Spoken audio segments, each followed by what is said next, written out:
Hey, everybody. Welcome to Everybody, our show. we did it. We did it. I gotta say, Rado, that the music that you chose for the intro is perfect because after all the stress of trying to get this thing to go live, it was nice and relaxing. Yes. Folks, you may not know, but behind the scenes, oh my gosh, are you still sweating bullets? I am only just now coming down. Literally drenched over here, my friend. Yep. Yeah, we get up, we're ready to go. We've got everything in place. We push the button and nothing on Twitch, nothing on Facebook, nothing on YouTube. And what? Quick, reboot everything. Reboot it all. And it was panic time, but you know what? We came through in the crunch. We are live now, friends. Thank you again for joining us. This is the R&R Show. Hey, Rado, what is in front of you right now? Well, this is a game called Khora, Rise of the Empire, which folks will be seeing a run-through of this from me next week. It's going to be the latest game from publisher Yellow, and it's their first, what they're calling in their expert line. I don't know if you know Yellow Games. They're really mostly known for party games and like lightweight family gateway style games. This one's got some crunch to it. It's kind of more of a gateway plus civilization game. And it's really sharp. Dice-driven actions, tons of variety in all the special politics cards you will earn throughout the course of the game. A wide variety of event cards as well. And Jen and I were very, very impressed by it. Nice. And like I said, I'll have a run-through up for it pretty soon. I just recorded it yesterday and haven't put it away yet. Awesome. I'm looking forward to it. Yeah, I love Yellow Games. King of Tokyo, that's a family favorite here. And they also do it. They actually do a couple of like really small box games as well for like 2 players. I know they have a Knizia title, the not Battle Line, but the Schottentotten. That's from Yellow as well, which we really enjoy. Oh my gosh, what a start, folks. I mean, we are both dripping in a sweat right now. I'm starting to dry off. I'm not quite as moist as I was a second ago for all the folks who love that particular word. And hey, Ruel, I don't know if you can hear, our special sponsor has just shown up. This week's episode of the R&R Show brought to you by Cute Fluffy Chicks. Oh my gosh, you actually have... I have a cute little fluffy chick on. Look at that, folks. Chick. Oh my gosh. Put the background up. The background, not me. The background. Oh, the background. Yes. There it is. Okay. That was supposed to be in the background, but as you can see, do we have a name for this one yet, Honey Pie? Yeah, that's Amber. This is Amber, one of 5 new chicks that we got a week ago because Buffy, our Buff Orpington, went very, very broody, and Jen said, "It is time." It is time. Yeah. And first week we had puppies, second week we had kittens, now we have cute little fluffy chicks. Look at Amber. Oh, Amber, this is your big moment. Oh my gosh, Amber, well done. I know, yeah, she has no idea what's going on. Jen is just off camera. Say hi to folks, Honey Pie. Hello. Hi to Jen. Hey, Jen. Yep. I brought in Sapphire earlier, and she was very, very energetic. Oh, really? Oh, she would not be, she'd be on the rafters by now? I think she'd be perching on your mic. Boom. Well, an excellent choice, and I am sure folks would be happy just to keep this on screen for the next hour or so. But we are here, actually, to talk about games. Yeah. So, bye, Amber. Bye, Amber. There's another shot of chicks for you, friends, because we had it, and thanks to my non-technical expertise, that went in instead of behind us, it went in front of us. But it's all good. We got to see Amber, which is a real treat. Oh my gosh, adorbs, as they would say. Yes. I want to say hi to all our friends in chat. There's so many people in chat. Thank you, friends. Hi, everybody.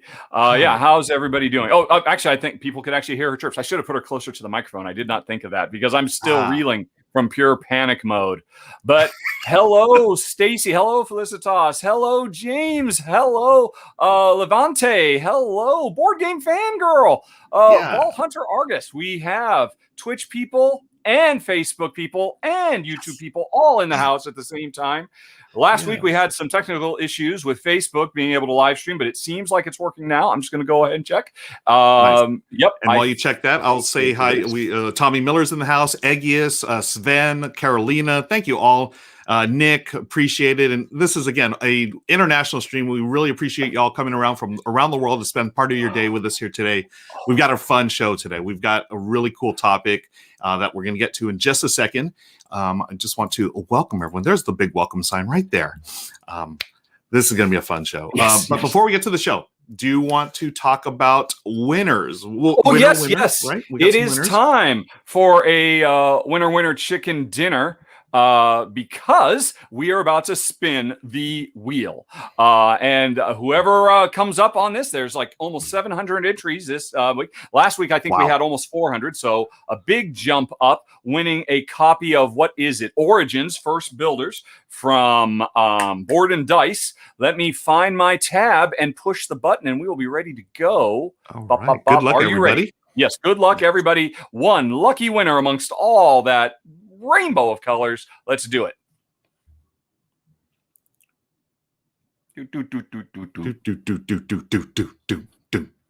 Oh, who's gonna be the winner, folks? We've got Michael Murphy. Michael Murphy. Congratulations. Yay. Okay, Michael Murphy, I do not know who you are. I do not know where you are, but I am going to be giving your information to Board and Dice, so they will be contacting you, I assume, soon, so that you can get a copy of Origins. But you know what? We are not done with Origins, because it turns out we have got a second copy to give away, which I am very excited about.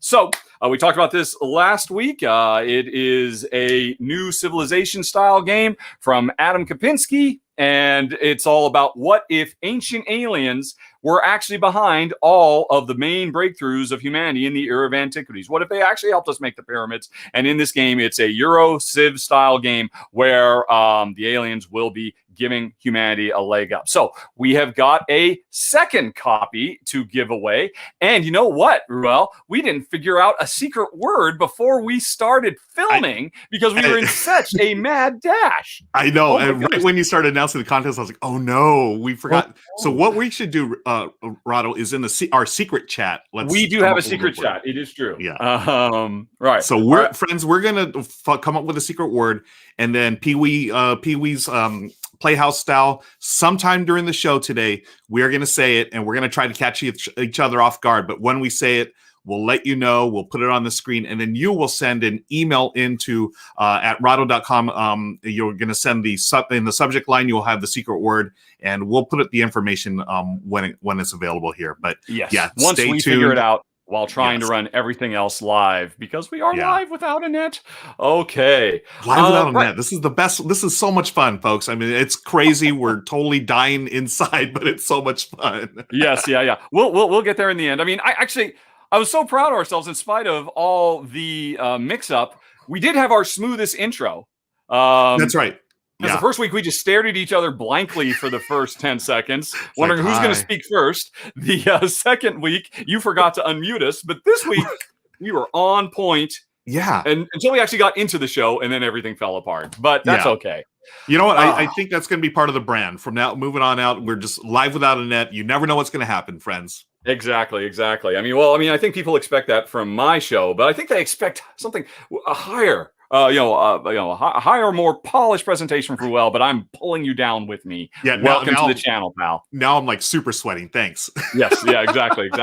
Okay, well, cool. So we have a new show segment we would like to try out. We call it the Board Game Cage Match. And what we're going to do is, this was actually an idea I had because a couple of podcasts ago, somebody actually wrote in and did this to me on my Q&A section. And it just tied me up in knots. And I just completely froze. And I thought, what better for a new segment? Something that we can make each other freeze and tie ourselves up in knots in front of hundreds of people watching live. So what we're going to be doing is we'll take turns looking through each other's collection. And our collections are on screen. Ruel has just put them up. I think mine's on the left. His is on the right. And folks, if you would like to get to these because you're involved here, you can see my collection at rank.rado.com, and you can see Ruel's at the Gaviola Game Library.rado.com. We'll leave those on screen for a bit so you can seek them out, because we are just going to go through this list and I am going to say, Ruel, you have to pick one, this or that. Everything else is gone. If you can only have one game and it's this one or this one, what's it going to be? And he's going to have to decide between his babies, his precious, precious cardboard babies, which one he keeps. And then he's going to do the same to me. And we'll do that a few times. And then by then, if you folks have come up with a few that you would like to stump us with, by all means, hit us with your best shot. And again, that's why you can go to GaviolaGameLibrary.Rado.com to look at Ruel's, and you can go to ranked.rado.com to look at mine. And you know what? I don't even have to look at Ruel's to come up with the first one, because he's probably ready for this. Because when I mentioned this a few weeks ago, hey, this would be a fun topic, he said, oh my gosh, I know exactly what I don't want you to hit me with, so I'm going to hit you with. Ruel, you have to pick between Terraforming Mars and Terraforming Mars, the Aries Expedition. You can only have one. What's it going to be? One. Okay. And you knew this was coming, so I knew it was coming. Be prepped. I've been up all night, all week, every night sweating, trying to figure out which one I'm going to keep, because they're both amazing games. Terraforming Mars, obviously I played that first, and that was it was a heavier game for me at the time, because it's been out since 2016. I got into the hobby in 2015. So when this came out and I played it, as you can imagine, my mind was blown. And I still have fond memories of this game. Terraforming Mars, engine building, card driven, just so good. It's a classic for a reason. It's still on PGG's hot list, right? I mean, yes, all years later, it's never going anywhere. Yeah, it's not going anywhere. But then I recently played Terraforming Mars Aries Expedition, and it gave me the feel of Terraforming Mars, but in a much shorter playtime, which I appreciate now. Yes. I love experiences like this, and it's oh my gosh, it's so. This is brutal. I don't know what I'm going to do. You've had weeks to think of this. By the way, there is a correct answer. Oh no! Okay. Now the pressure's really on me. In my opinion, anyway. For what it's worth, yeah. So, okay. So Terraforming Mars. I'm looking at the pros and cons. Terraforming Mars, much longer. I've never played a game that's been less than 2 hours, and except for solo, I think I can solo the game in about an hour. But for me, it really shines at multiple players. So that's a pro. The con, it's a little more setup than Terraforming Mars Aries Expedition. Aries Expedition, it's still card driven, but it does have that wonderful mechanism that I love from Race for the Galaxy of you have your action selection. Only certain actions will go off in a round. So, oh my gosh, this is a tough choice, Rado. But as I've said recently, I have talked about this recently. The one I would go for, yes, Terraforming Mars Aries Expedition. Okay, you win. You get to stay on the channel. Oh, thank you. Oh my gosh. And you've just made a lot of enemies. I know. I'm putting myself out there, but you agree with me, right? Why do you agree? Yeah. Yep. I mean, there is a fair bit lost without having the big map, and but you could play 3 full games of Aries Expedition in the time it would take you to play Terraforming Mars. And I know some people aren't crazy about it, but bringing in the Race for the Galaxy style gameplay so elevates the experience in such a big way. I think there's really no denying it. It is the one for me. And I guess the only reason not to is the biggest thing about Aries Expedition is they took out all the take that. It's all gone. So if you still want to be able to rain thunder on everybody, then you got to go with Terraforming Mars. And I don't know if that was something that comes into your consideration.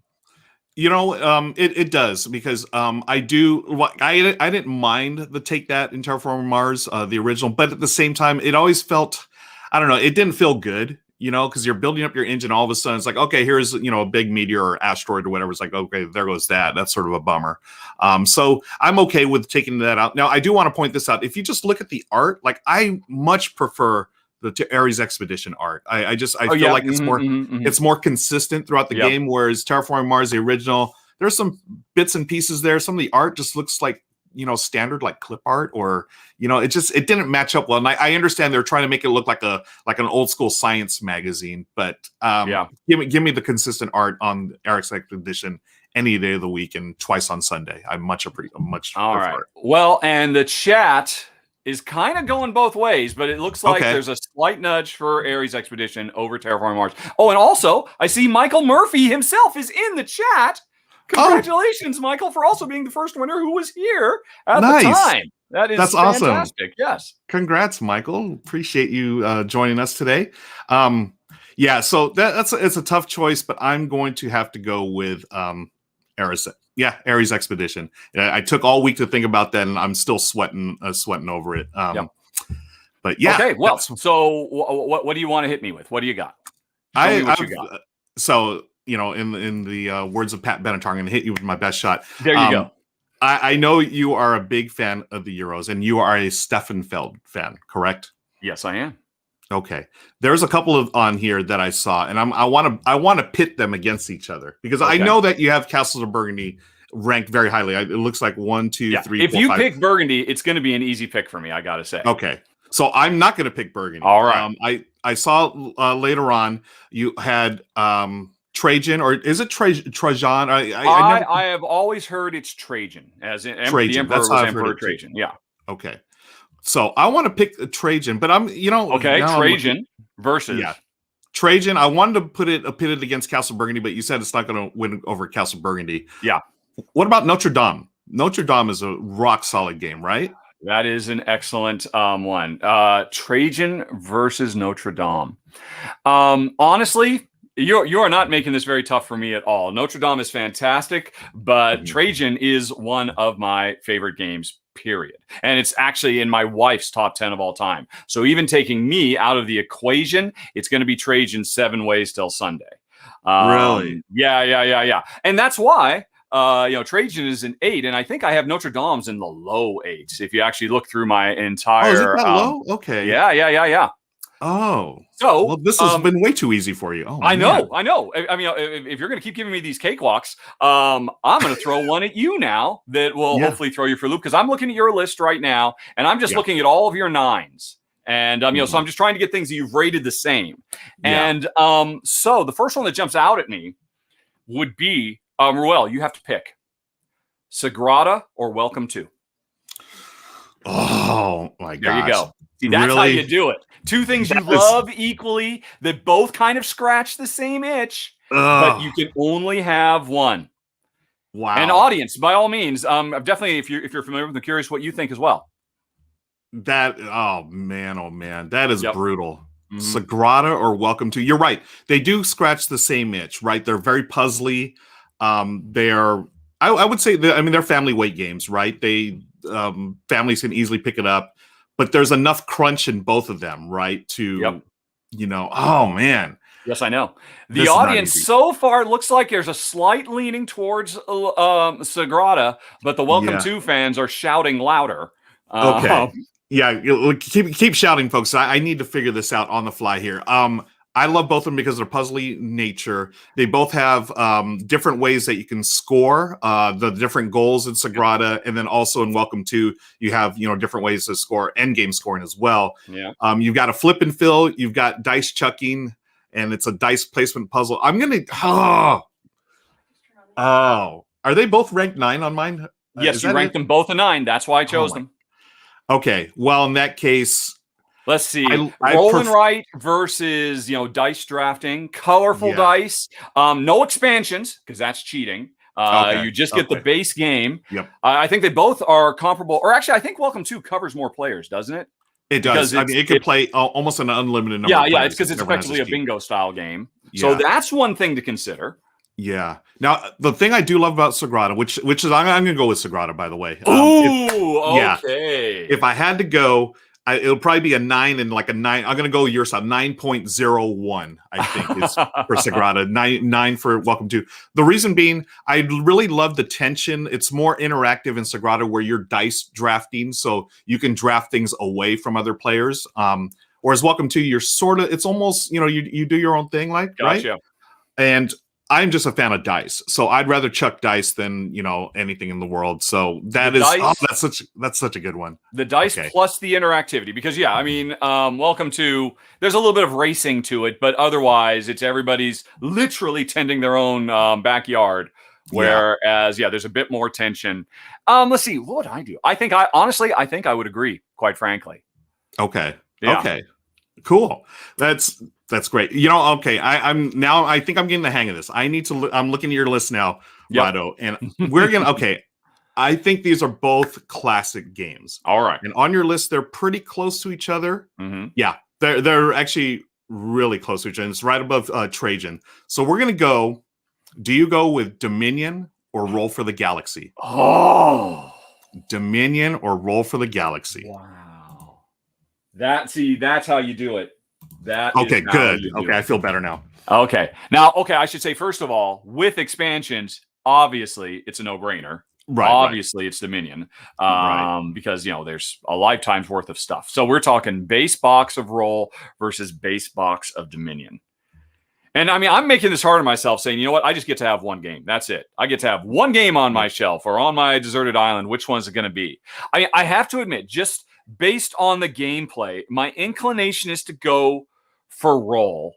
But I am feel trying like that's the right answer. Yeah, I'm trying to think of all eventualities. The biggest problem with Roll is, oh my gosh, it's just about the hardest game to teach to people. True. It is so monstrous to try. If you have somebody over and you want to say, look, games are really great, and since I can only own this one, I need to convince you, so you'll go out and buy more so that I can play. And Dominion is, it's one of the great gateways. I mean, ABC. Yep. What does the ABC stand for? Action, buy, and cleanup. Cleanup, exactly. I mean, not always be closing. But, I was just gonna say, always be closing, man. Coffee is for closers. So yeah, I mean, again with expansions, it's a no-brainer. I mean, Dominion all the way, but without, I mean, I just have to be honest. I mean, at the end of the day, 99% of the time, it's just me and my wife Jen playing, and I think Roll for the Galaxy has more legs. I think it would get to the point in Dominion where, okay, I'm really needing some more cards here.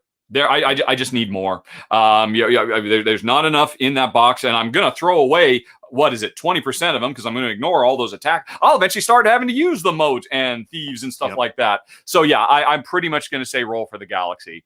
Great choice. Only because of the expansion. Yeah. Okay. I think if you bring up a great point. Like, I think as far as like, if you only had this game and it was like you're hanging out with a bunch of new gamers or people new to gaming, then I think Dominion is the choice because of it's a tougher learning curve for Roll for the Galaxy, right? But yeah, long term, as far as you're on that desert island, yeah, give me Roll for the Galaxy. Great choice. Thank you. Did you agree?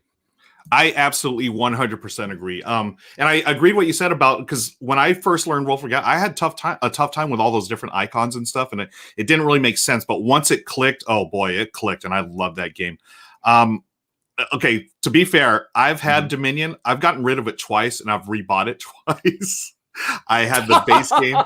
I gave away the base game, and then I got a base game back with expansions. I gave that out, and I just got another copy. So I can't hate on either of them, but I would probably just stick with Roll for the Galaxy. Okay. I'm looking through your H right now. Okay.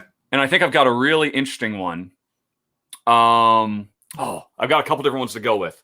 Alrighty, I'm gonna pit Potion Explosion versus Takanoko. Oh man, Potion Explosion versus Takanoko. Oh my goodness. See, you haven't done the work. You haven't put your decimal points on. So you're having to think about this for the first time. Yeah. All those wonderful, fun little marbles, click, clack, click, clack, versus Takanoko, arguably the coolest miniatures of all time in board game history. Agreed. And all that sweet, sweet bamboo just stuffing it down. Both very lightweight, both wonderful. I mean, really the epitome of gateway style games. Instantly teach to anybody, have a lot of fun. What do you think? I'm looking. So I'm typing in the. And again, folks, definitely weigh in as well. Oh, so tough. So right off the bat, Amanda Panda says she will not choose between those two. She refuses to engage. Exactly. It's Amanda Panda for a reason. It's not Amanda Potion. It's Amanda Panda for a reason. Yep. I really enjoy both games. Potion Explosion. Now, if I was talking to Michelle, my wife, she would probably go with Potion Explosion. She loves those type of puzzly games, and there is something for that about that tactile feel of dropping those marbles in and hearing that click clack. I like the puzzle that Takanoko. Oh gosh, wonderful game. And either of these are great at family game night. Yep, exactly. That's why I put them together. What do I do? Takanoko does have goodbye to one of them forever. I'm keeping Takanoko. Wow. Takanoko. Yeah. As Is much that as I like of Amanda Panda? Is that because? Okay. Yeah. Shout out to Amanda Panda. Yeah, but There's something. There's just. It's. I feel. I really enjoy the theme, and for me, theme goes a long way. And as long as the mechanisms are solid underneath that theme, I will keep that game. Potion Explosion. I feel like if I can only keep one game, it's Takanoko. Potion Explosion. Come on, I can get Candy Crush. On the phone or whatever. Similar games like that. I suppose so. Right. So you're picking Potion Explosion. Is that what I'm hearing? I think it's not just me who is shocked. Honestly, I thought after I threw it out there, I thought, I just gave him an easy one. It's going to be Potion Explosion, just for the gadget, just for the gizmo, just for the the fact that it's a rare board game that is actually alive, that has motion in and of itself. But you actually took the pandas. Yeah. Interesting. Well, okay, so what knocked Potion Explosion off? I'm genuinely curious about this. You said it was theme. The fact that you could cheat and use your phone for something similar. There you go. Yeah. So I took the easy way out there. Gosh, I haven't played either game in about a year. The last one I played was actually Potion Explosion. But I did play Takanoko online a couple of times last year as well. And it reminded me how much I do enjoy the game, and honestly, I have very fond memories. When my nieces and nephew were little, they would come over for, hang out with Uncle Ruel and Auntie Michelle for the weekend. We'd play games, and both of those would make it to the table, but they always picked Takanoko. So shout out to my niece and nephew. That's why I'm picking it right there. All right. Okay. All right. Fair enough. Yeah. It's more than just you. I mean, there are the people you play with. You got to take that into account as well. Okay. Definitely. Yes, that's right. So I'm going to, what I'm going to throw at you next, I know you're really hyped on this one game that is brand new. Well, pretty brand new. It's recently released. And there's one that's been out for a few years. You have them ranked very, very close. Okay. So here we go. Jump Drive or the Loop. Jump Drive or the Loop. Now, that's a good one. Oh my God. Because I know you've talked about how much you love the Loop. I love the Loop so much. I mean, they're so different, but they're both so amazing. They are both, quintessential versions of what they produce. Mm-hmm. Cooperative game versus competitive game. Super fast, hyper quick jump drive. Jump drive, for folks who don't know, is basically Race for the Galaxy on speed. It is a full, or it's actually a remake of another game from Tom Lehman called The City, but it is all that, conquer those planets with military or get them with economy, start producing stuff. And I think the game lasts on average like 5 or 6 rounds, but it just starts from nothing to this huge, oh my gosh. And the Loop, you're right. The Loop is very new to me. Yeah. And just to go on so I haven't played Jump Drive, but I have played The City, and I know how fast it ramps up. And Michelle and I love The City, and I know that I'd probably prefer Jump Drive because of the theme, but I've not gotten a chance to play the Loop yet. But I know how hyped you are on this, and I'm really curious. I cannot tell you how good the Loop is. And the Loop comes with so much extra stuff built in. It's got, I think, 4 different scenarios. So it's kind of like playing Pandemic, but with 4 different win conditions. You can choose different. It's got a wide variety. It's incredibly puzzly. And it's, as I've often said, it is the best Pandemic-inspired cooperative game since Pandemic itself. I mean, it is so far above. Oh, man. And what I want to do right now is cheat and go look at how I've ranked these. But I will not. I will make it. I mean, because my rankings are, they're subject to change. I am kind of spurred by whatever I've most recently played. Okay. But if I could only pick one of them. Now, see, here's the other thing. The easy thing is say, well, I still have Roll for the Galaxy, so obviously I'll get rid of Jump Drive. But I'm not. That's why I said right up front. No, this is it. You have a collection of one. I mean, you have. It's so easy to put those other things in just based on the merits of the games alone. Ooh, I'm so glad I got you on this one. Man. What has the audience weighed in? I mean, Loop's still fairly new, so a lot of people might not have seen it. Yeah, even though help. Can I get a lifeline, Ruel? Yeah, okay, one lifeline. Yeah, who do you want to call? There are actually a few people saying the Loop. They're really hyped about the Loop as well. The audience is leaning Loop. Well, I guess that makes more sense. It is kind of a new hotness, while Jump Drive is. I mean, gosh, it came out a while ago, a few years ago, 2017. Yes. Oh man! All right, I ultimately. It's hey, I'm a cult of the new guy. These are both new games. So that's a ridiculous, but I'm going to go with the Loop. I'm very sorry, Tom Lehman. It's still an amazing game, Jump Drive. Just thinking about this hard makes me want to play it right now. But my gosh, the Loop. Now, I'm also swayed because I'm very excited. We talked a couple weeks ago about how there's a loop expansion coming, and I know we're keeping those out, but I can't stop my excitement for the loop expansion from just exploding out of me. So, oh boy, you really got me. See, okay, nice. Your third time as a charm, pal. I think you've got the.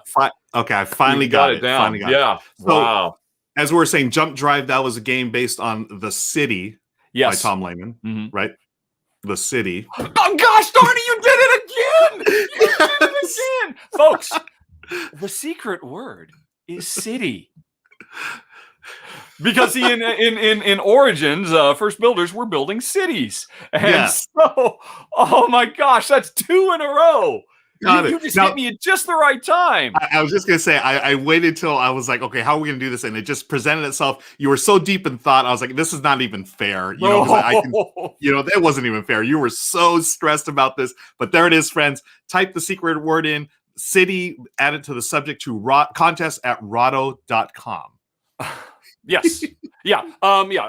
Email to our contest@rado.com, city in the subject matter. Doesn't matter what you put in the rest of the email, because I've got a filter set up, or I will have a filter set up shortly, to anything that's city to contest@rado.com. And now, actually, I should point out, Ruel, you have until August the 18th, say around 11 a.m. Pacific Standard Time, to get that in, because I am still getting captain emails every day. Because people are finding the first episode a little bit later and think, oh, maybe it's not too late. It's too late for captain. It's too late for knowledge, but it's not too late to get in on that city. So contest@rado.com, subject line city. And we will not make the mistake we made last week, because at the end of last week's show, when we were wrapping up, we said, remember, everybody, the secret word is knowledge. So all people had to do was skip to the end, and they knew what it was. We're not doing this time, folks. We are not doing it this time. Here's your final call, folks. City in the subject, contest@rado.com. You got 1 week, basically, from this point on. Yes, from there you go. Whatever date I said it was, do not send it if you are seeing this on August 19th, because it's too late. That ship has sailed, and somebody is a very happy owner of a very cool, new, exciting game, or it'll be in the mail soon. All right. So, okay, we've each hit each other with 3. Now, I'm wondering, audience, we've been kind of ignoring you for the most part, other than looking for moral support in these tough choices. If you have any ones that you would like to get to the bottom of, and it could be the classic Agricola versus Caverna type stuff. Another good one, people have been asking me a lot on my channel, the Terraforming Mars Aries Expedition versus Race for the Galaxy. So if anybody has any verses they would like to throw our way, now's your chance to do it. And if not, we will move on to our next subject, because Ruel has a whole bunch of games that still need to be ranked. So I'm going to get a drink of water and take your drink of water. And folks at home, please stay hydrated. Take your drink your water, or take your vitamins. Stay healthy. Whatever you got to do. But I do want to shout out Gerard Pattenden. You made a reference to the Cable Guy. Nice choice, friend. I think that's such an underrated movie. I love the Cable Guy. One of Jim Carrey's. He's you either love him or hate him. Yeah, but the Cable Guy is so good. So good. Okay, we've got a lot of great. Oh my gosh, these people are better than us at this, Ruel. Seriously. Okay, which one do you want to hit up first? All right, let's just do them in order. Patchwork versus Azul versus Calico. And excellent. So not fair. Oh my gosh. And that's from Homer Tino. Tino, you're killing me. Those are fantastic. Do you want to go on 3 and we'll both say at the same time? Okay, yeah, let's go ahead. Okay, 3, 2, 1. Calico. Okay.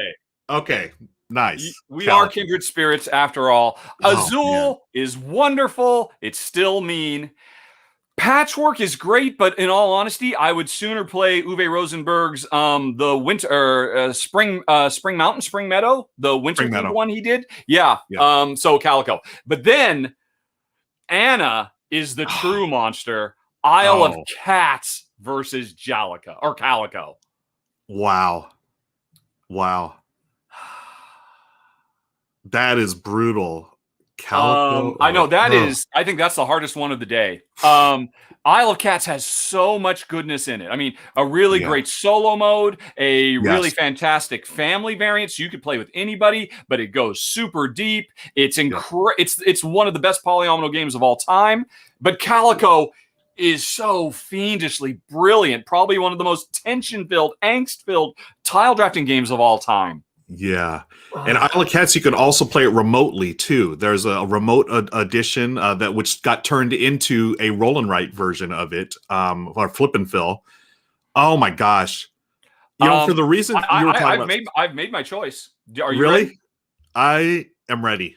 Okay, then 3, 2, 1. Isle of Cats. Isle of Cats. Oh, wow! 2 for 2. Wow. Okay. Okay, I guess I brought the right guy on the show. Yeah, I was leaning towards Calico, but then hearing you talk about Isle of Cats, it's like, that's you know, you have the different modes, family friendly versus a little deeper. You have you can play it solo, so all those factored into my decision. And Calico again, I cannot stress just how it is one of the most brilliant, simple, pure, elegant designs in years.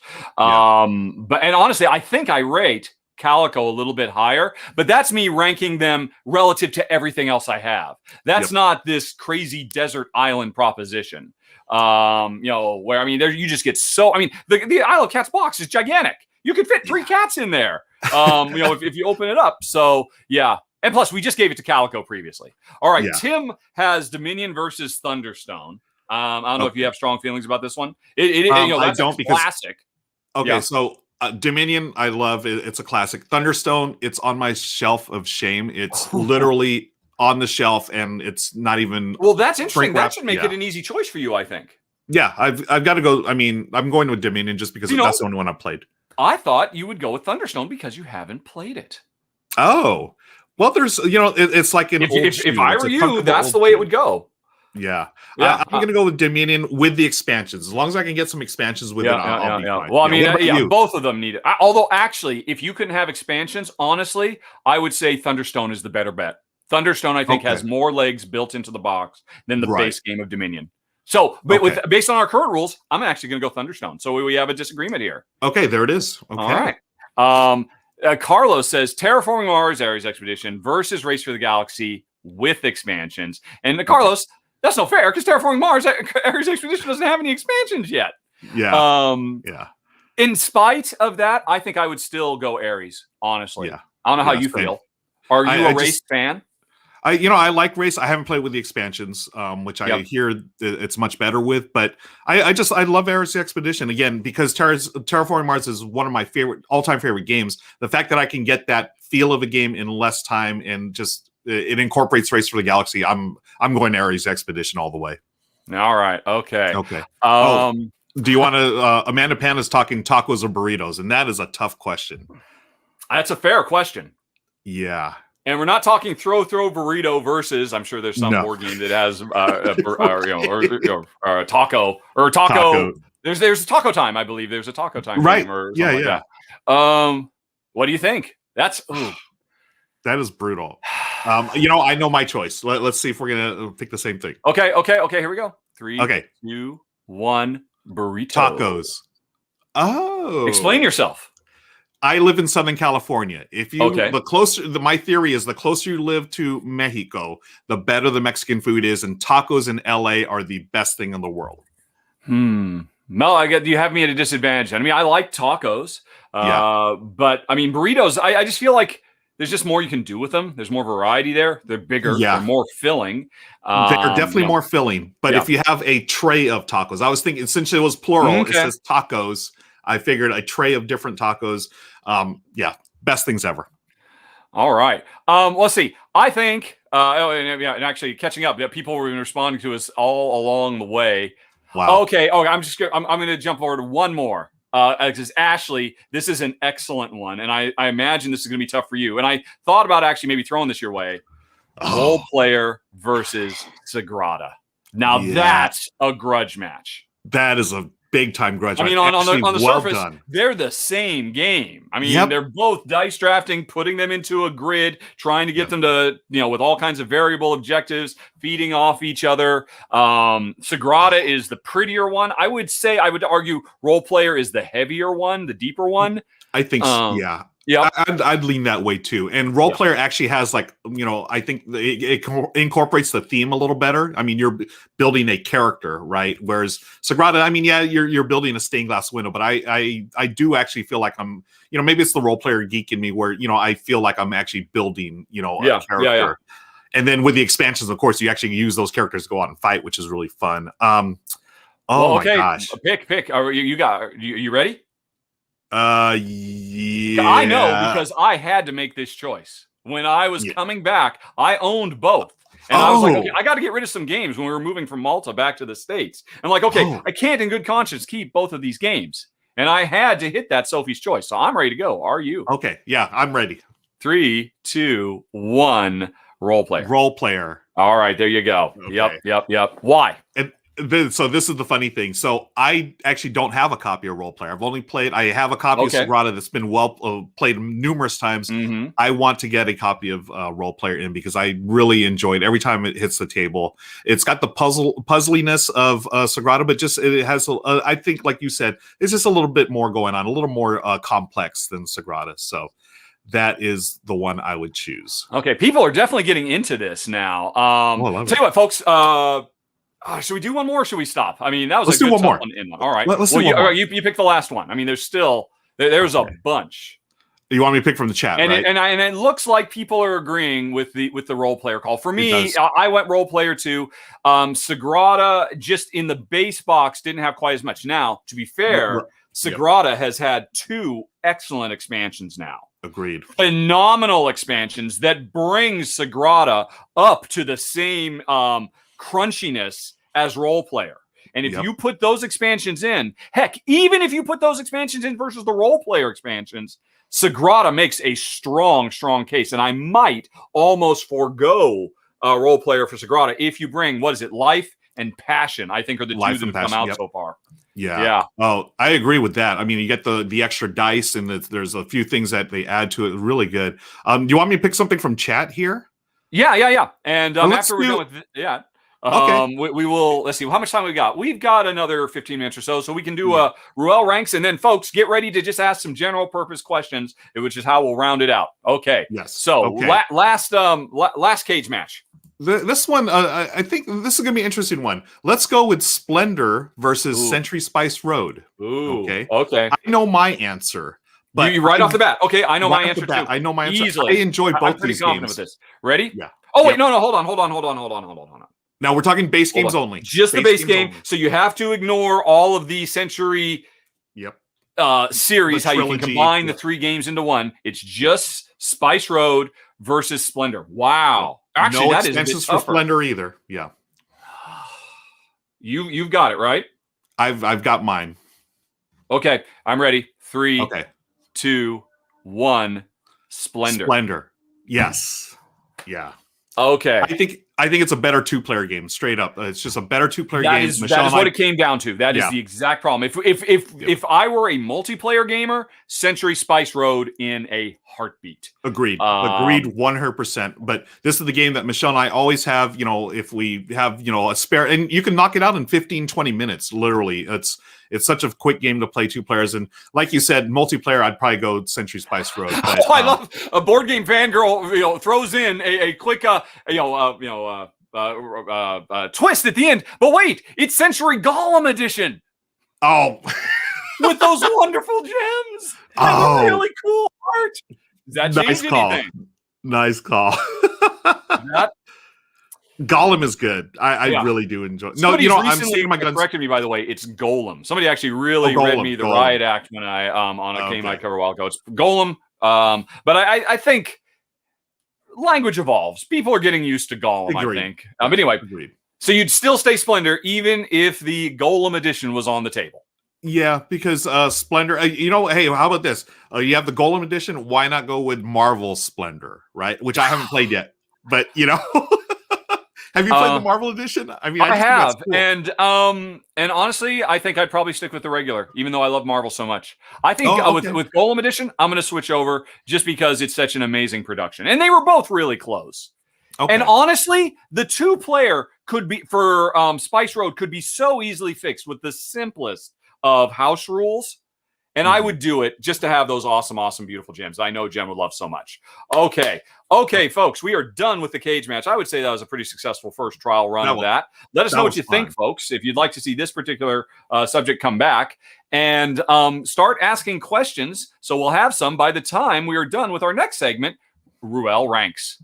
All right. So, yeah, folks, think of those questions, and we're going to hit those up right after we do this Ruel Ranks. This is where I'm going to rank right now, live, in person here, a game in my collection, because unlike Rado, I have not ranked many games in my collection. Or the Gaviola game library is now open. Let's go to the screen here, and we're going to look at my collection here. See, there's a bunch of blank things here. And what's up with that? What is this sorted by?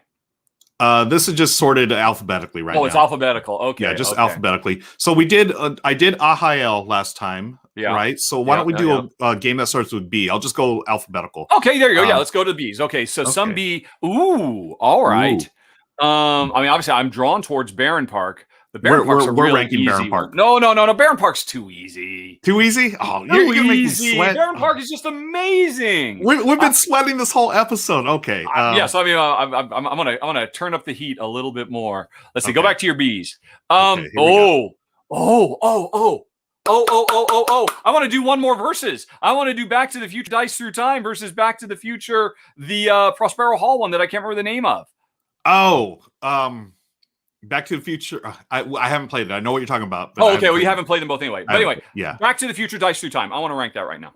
Okay. I really like this game. I think it's a wonderful implementation.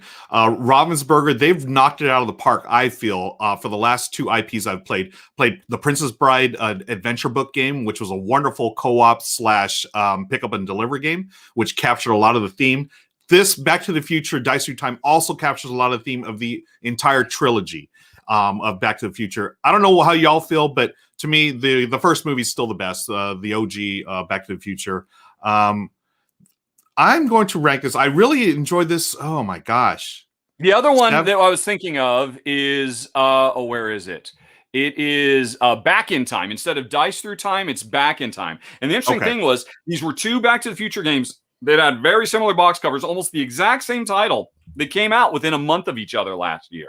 Right. I think it was because it was tying in with some kind of anniversary or something. I'm not quite sure what. Yeah, it might have been like the 30th or 40th anniversary of the movie or something. Yep. And I think in the court of public opinion, Back in Time, which was the game that was designed by Prospero Hall and published by Funko, definitely won. It got more attention because it had cool little minis, and I would say it was a bit more thematic, whereas Dice Through Time is a little bit more abstract. But for my money, Dice Through Time was the superior game.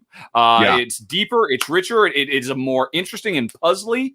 The other one it was well done, but it was very light, very gateway-ish. Whereas, Dice Through Time, especially if you play at a higher player count, can get really challenging in a fun way.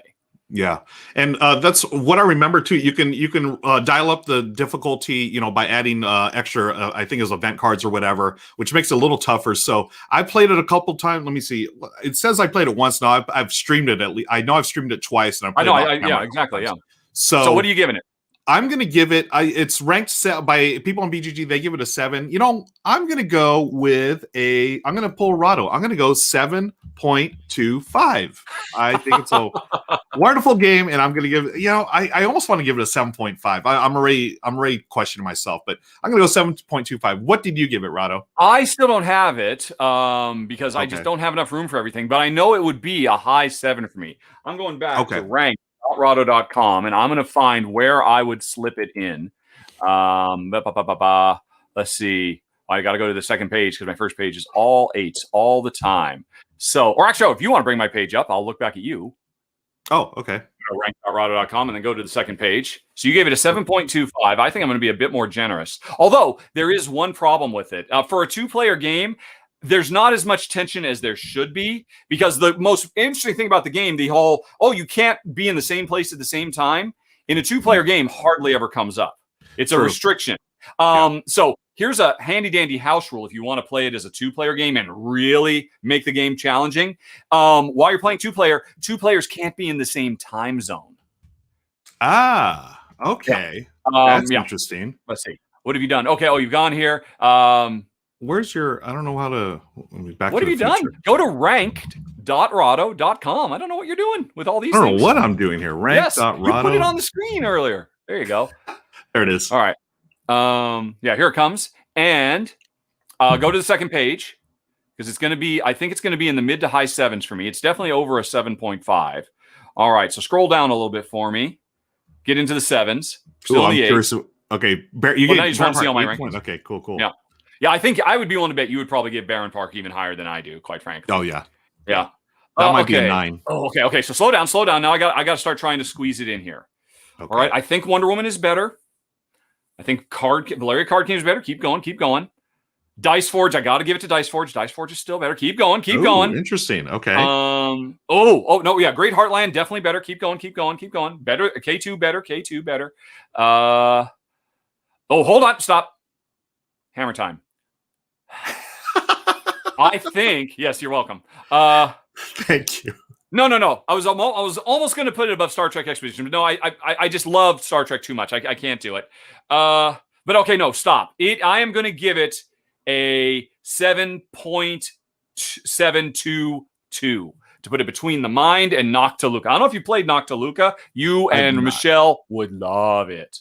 Okay. I have not played that one. Yeah, we talked about Sagrada. We talked about Sagrada earlier with all those colorful dice. Noctiluca says, hold my beer. You want an explosion of colorful dice? From Shem Phillips. Yeah, but not published by Garfield Games. He had Z-Man published, if I recall correctly. Interesting. So yeah, that's where it's going to go. So you gave it a low 7. I give it a high 7. Another game ranked. And folks, by now, hopefully you've got some questions. And we will start looking to see if you have any questions for me or Ruel. I'm going to scroll back up again to where we were when we were asking. I'm just going to start looking for question marks. Did I miss the giveaway, says Loopy. Yes, you did. It's going to be somewhere back in there when you find the secret word. And I'm sorry, Loopy, you did not win. But there is another one. We're actually doing another giveaway for Origin City Builders. So you have a chance to win if you can find the secret word once more. Best game, Ruel, for 6 players. Best game. Sven. For 6 players. Great question. This is an easy one for me. It's actually right behind my shoulder here. Ethnos at 6 players is fantastic. Really? Fantastic 6-player game. It is a mix of Ticket to Ride meets Blood Rage. A very smooth playing game. You play cards, you take over little areas, area control. It's wonderful. It's so snappy. I've played a 6-player game of this in 45 minutes. It's so good. All right. Of course, this is not something I generally tend to think about. It's completely outside my wheelhouse. But I'm going to do a quick advanced search on Board Game Geek for everything in my collection that supports 6 or more players. Okay. And let's see what we got. I mean, right now, 7 Wonders pops into my head. Oh, sorry. Oh, yeah, that's a classic. While you're looking at that, I do have one game that plays 6 players that I absolutely adore, which is Twilight Imperium 4th edition. But that's a game that comes out very rarely these days. For as far as like a standard game night, Ethnos is the one I would choose. Yeah, I think I'm just going to go with 7 Wonders. That's just a quick and easy. Maybe 6 players. We really like Charterstone. Oh, Jen and I love Charterstone. I know it's obviously it's not as big a hit for Stonemaier Games as your Wingspans and your Viticultures, but man, we really love Charterstone. And we only played it. We played it as a 2 and a 4-player game. Every time we played, we always put all 6 players in using the Automa. So I would love to try that as a 6er, I got to say.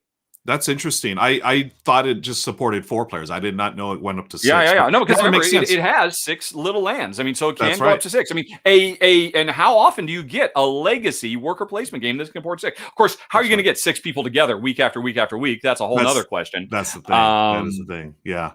Or tiny towns. Because of course, tiny towns. Oh, that's a great call. Tiny Towns is excellent.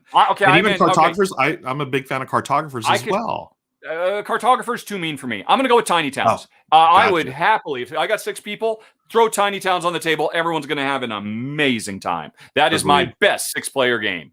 All right. What else we got? Nice choice. Next question. Okay. What are questions again? What upcoming games are you most excited about? From Mr. Millstream. All right. Well, I'm going to do a search for Rado wish list. You know what? I'm most excited. The most new thing I'm most excited about. It was just announced, I think, within the last week or so. Another Stefan Feld game coming this year. Oh. What's called Boone Lake. I don't know anything about it. I don't need to know anything about it. It's from DLP Games, and I think Capstone is going to bring it over. And I'm sorry, no, that's not. Whoa. It's Alexander Pfister, baby. Alexander Pfister's got a new one coming. Oh, I'm torn. Okay, so I am torn between Boone Lake, the latest from Alexander Pfister, and Kokopelli, which I just got the notice. My Kickstarter copy is in the mail from Stefan Feld. I'm very excited about those two. Probably going to go with those. Oh, Planet Unknown. Is it shipping now? It was such an amazing. Oh, but Dice Realms. People are finally starting to. I mean, I'm gonna bump them all. Dice Realms. Dice Realms from Tom Lehman. This is, he knocked it so out of the park with Ray's Arcana, and I just, even though I knocked, Jump Drive off the list, Tom Lehman is still one of the best designers working today. And Dice Realms, he is doing a customizable die Euro-y style game. It's got to be Dice Realms. That's my number one most excited at the moment.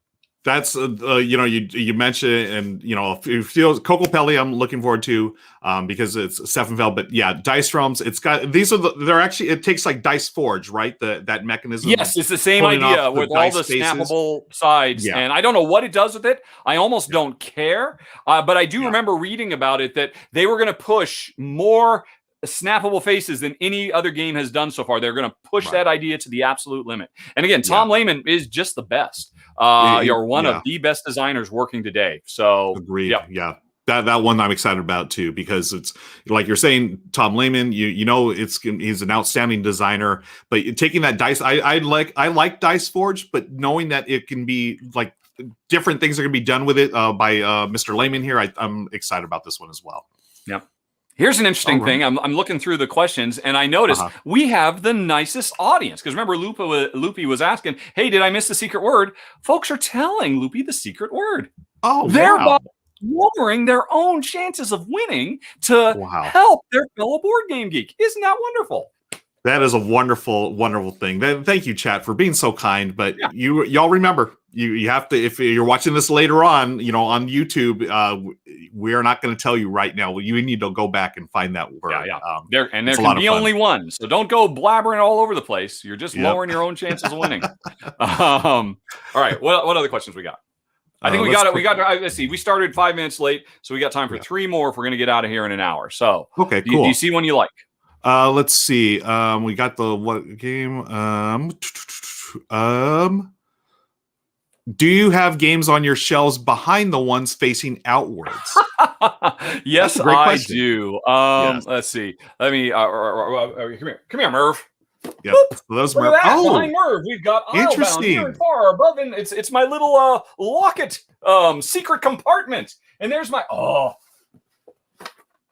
formerly the most rare and beautiful thing in the world, SOS Titanic, and some more locket. Yeah, here's the thing about this. That people, if folks out there who have gotten the Calico shelves, it's certainly one of the most popular lines of shelves for hardcore board game geeks. The brilliant thing is, if you just put them in properly like this, just like a bookshelf, which I admit is nice, you're wasting like 30% of your shelves. Shove them all back and then put another game, sometimes even 2 games in front, and you get 30% more games you can put on your shelves. Yes. There's a life hack for you, or a board game hack. You totally inspired me to do the exact same thing here in the Gaviola game library. I've got Cubitos, but I stack these this way. I do it horizontal and behind. I probably should too.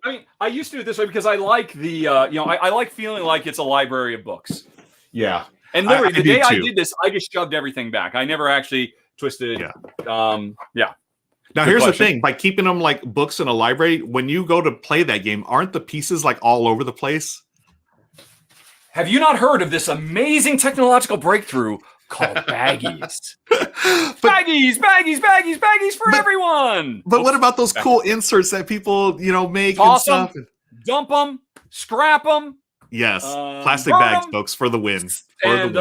Yeah, and stop just creating more microplastics that are going to go in the ocean because you have to have a really cool. It's fine. I mean, I understand people really like organization stuff, but these work great for organization. And they do. If once you have 50 games, you've got 500 of these. Right? Yeah, totally. Yeah. So true. I think we have time for one more. Okay. Final question. DJ says, Ruel, and I'll answer. We can both answer this. Okay. How many days a week are you able to play games? I'm curious. How many days a week are you able to play games? I'm able to play games 7 days a week, 24/7, 7 days a week. But I do not. I choose to take days off. You just need to. As much as I love the hobby, we both love playing games. But there's days when I just take the day off and I'll read a book or try to read a book or get offline or whatever. You mean like a rule book, right? Oh yeah, of course. But I pretty much game every day. I do take breaks every now and then, but it's basically every day, DJ. What about you, Rado? I would like to play games every day, but I am at the mercy of my wife. And of course, she is a professional glass artist. This episode brought to you by gamerglass.art. You can find all her cool stuff there. So what we tend to find ourselves doing is we'll go a couple of days without playing anything. And that's when I'm feeling like today, I'm probably not going to play anything because today was a sizable portion of it was this. And then she'll take some time off and we will blitz. We will play, all day, for 2 or 3 days in a row, catch up on a bunch of stuff, and then it'll go silent. So, personally, I would rather just get a little bit of gaming in every day. But, that just does not fit her schedule. So, and I'm curious, to follow up to yours, you said, you take days off. How much of your play is live stream versus just playing off camera? Because for folks who don't know, if you're new to the show and you're wondering who is this guy, he has his own Twitch channel. You can find at twitch.com/Ruel Gaviola. There's a link for it down in the show notes if you're on YouTube. You're constantly streaming, doing solo stuff, interacting with the audience, playing games with your wife and your daughter from time to time, although we don't see her much anymore. I assume she's back at school now. She is back in school, but fun fact, tonight we are going to be playing a game together. Lauren, Michelle, and I, for the first time, we're going to have a family game night in a while, and it is going to be live streamed. To answer your question, I tend to play most of my games live streamed these days. I'd say about 75% of the games I play are live streamed, and 25% are off. Yeah, it's a lot, and it's really different, right? And so I really enjoy the times when I could just go off camera and just play a game to play a game. But yeah, it's the life of a streamer, folks. That's how I roll, but it's all fun. Yeah. How many of your games are you playing for the first time on camera? Oh, great question. Is that a lot? Does that happen a lot? I'd say 50-50, probably about 50-50. Because that's got to be so nerve-wracking. It's, you think I'm sweating right now. I sweat even more when I'm live streaming games. Wow. Great questions, friends. Yeah. Okay. Well, and there were plenty more questions. Sorry, folks, we got to jet, but we will be back again a week from today at 12 noon PST. We'll have a new segment. We'll hopefully leave time for question and answers because these are some good questions. And I feel like we just barely scratched the surface. And we will crown a winner. And remember, folks, you got to watch the show to find out what the secret word is to mail to contest@rado.com to win our last copy of Origins First Builders, which just looks fantastic. Yeah. And otherwise, I'm just going to say thanks for watching, everybody. Talk to you later. So long. Bye-bye.